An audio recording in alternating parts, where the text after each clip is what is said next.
renovasi 17 stadion dan lapangan ini dengan Kementerian Pekerjaan Umum dan Perumahan Rakyat secara resmi menyerahkan pengelolaan 3 lapangan latihan yang ada di kawasan Jakabaring Sport City Palembang. Penyerahan ketiga lapangan ini diterima langsung oleh Gubernur Sumatera Selatan Herman Deru.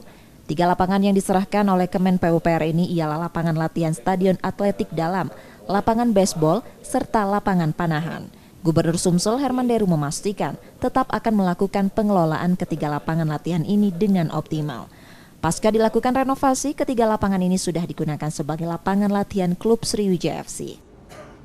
Penyerahan lapangan untuk latihan bagi calon peserta U20 atau lapangan cadangan jika pertandingannya kebetulan bersamaan waktu dengan lapangan lain, maka ini bisa digunakan juga untuk lapangan pertandingan bagi U20 under 20 ya, yang akan diselenggarakan FIFA, dan kebetulan Sumatera Selatan menjadi salah satu tuan rumah penyelenggaraan itu. Sudah kita terima asetnya dalam kondisi baik dan kita juga bertanggung jawab untuk memeliharanya.